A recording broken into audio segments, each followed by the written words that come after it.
আমরা চরের মানুষ অধিকার বঞ্চিত। আমাদের চরের মানুষকে শুধু ভোটের সময় মূল্যায়ন করা হয়, ভোট শেষ হলে কোন সরকার কোন এমপি মন্ত্রী আমাদেরকে মূল্যায়ন করে না। সারিয়াকান্দি চর অঞ্চলে মাদক চুরি, জমি জমা সংক্রান্ত জটিলতা নিয়ে প্রতিনিয়তই সংঘর্ষ এবং আইন শৃঙ্খলা অবনতি নিরসনের জন্য পুলিশ ফাঁড়ি স্থাপনের দাবিতে মানববন্ধন ও বিক্ষোভ মিছিল অনুষ্ঠিত হয়েছে। মঙ্গলবার সকালে উপজেলা কর্ণীবাড়ি ইউনিয়নের চর সোনপচা বাজারে উপজেলা উন্নয়ন বঞ্চিত চর অঞ্চলবাসীর আয়োজনে মানববন্ধন শেষে বিক্ষোভ মিছিল বাজারের প্রধান সড়ক প্রদক্ষিণ করে। কর্ণীবাড়ি ইউনিয়নের ১ নং ওয়ার্ডের ইউপি সদস্য ওসমান আলী আকন্দের সভাপতিত্বে মানববন্ধনে বক্তব্য রাখেন বগুড়া জেলা ছাত্র ইউনিয়নের সাবেক সহসভাপতি আইন উদ্দিন, ডাক্তার মোহাম্মদ আলী, ডাক্তার এরশাদ আলী, ইউনিয়ন যুব নেতা নাদিম মাহমুদ আবুল, শাহ আলম তালুকদার, রাশেদ বাবু, আইডিয়াল কিন্ডারগার্টেন স্কুলের পরিচালক ইসমাইল হোসেন, ইউনিয়ন শ্রমিক দলের নেতা আব্দুর রহমান, ইউনিয়ন ইসলামিক কাফেলা সহ সেক্রেটারি গোলাম মোস্তফা, সোনাহার ইসলাম, ইউনিয়ন ছাত্র দলের নেতা মুকুল সরকার প্রমুখ।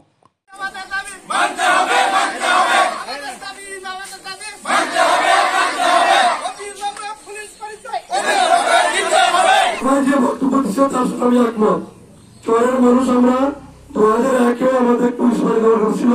কিছু পুলিশ ছিল, অল্পদিন থাকার পর তারা এখানে খাওয়ার কষ্ট, জায়গা নাই, থাকার কষ্টের জন্য তারা উঠে পড়লো, আশ্রয় নিয়ে থাকা সম্ভব না। এখন আমাদের সফল হয়ে গেছি। আমাদের দুর্যোগ ব্যবস্থাপনা একটা বিল্ডিং আছে, সেই বিল্ডিং এর মধ্যে ইচ্ছা করলে তারা যত অস্ত্র থাকে, যত হাজারপতি থাকে আসতে পারবে। কেন আমরা পুলিশ ফাঁড়ি পাবো না? পুলিশ ফাঁড়ি পাওয়ার আমাদের এখনো দরকার। 4টা ইউনিয়নের দাবি, সেখানে 3-এর 1 ভাগ সারেকান্দি 12টা ইউনিয়নের ভিতরে আমরা 50 মানুষ চরের ভিতরে বাস করি। হিসাব করতে গেলে কমপক্ষে 7,000 ভোটার আছে। এখানে 7,000 ভোটারের জায়গায় একটা পুলিশ ফাঁড়ি থাকবে না কেন? এই দাবিতে আমার কথা হলো যে সবাইকে আমি বলতেছি, আমি এই ইউনিয়নের একজন সদস্য হিসেবে, 1 নম্বর ওয়ার্ডের সদস্য হিসেবে আমি দাবি করবো, আমার এই এলাকাতে যে একটা বাড়ি আছে সে জায়গা আমরা দিব।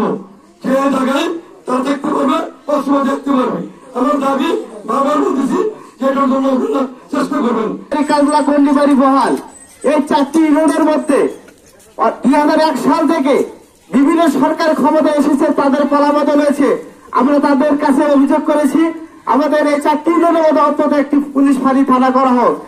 তারা বহুদিন হলো তার মানা করছে, কিন্তু আমাদেরকে দিচ্ছে না। আমরা জানি না তারা কি জন্য আমাদেরকে দিচ্ছে না। এই বিশাল চর অঞ্চল বিভিন্ন জায়গায় ছিনতাই, রাহাজারি এবং মাদকের সাথে যুক্ত। এখানে খাস জমি নিয়ে বারবার রক্তক্ষয়ী সংঘর্ষ। আমরা প্রশাসনকে জানালে মারামারি শেষে প্রশাসন এসে হাজির হয়। আমরা বলি আপনারা ওখান থেকে আসতে পারবেন না, আপনারা এখানে থাকেন, এখানে একটা পুলিশ ফাঁড়ি করেন। যদি আপনার পুলিশ ফাঁড়ি করেন তাহলে এত আইন শৃঙ্খলা অবনতি ঘটবে না। আমরা চরের মানুষ অধিকার বঞ্চিত। আমাদের চরের মানুষকে শুধু ভোটের সময় মূল্যায়ন করা হয়, ভোট শেষ হলে কোন সরকার কোন এমপি মন্ত্রী আমাদেরকে মূল্যায়ন করে না। আমাদের চর মানুষ, আমরা চাই যে চরের মানুষ সচেতন হোক। আপনারা টোল না করে আপনার যুব সমাজকে এগিয়ে যান। যদি যুব সমাজের পাশে থাকেন, অবশ্যই যুব সমাজ এলাকার উন্নয়ন চরের মানুষের জন্য ভালো কিছু করতে পারবে।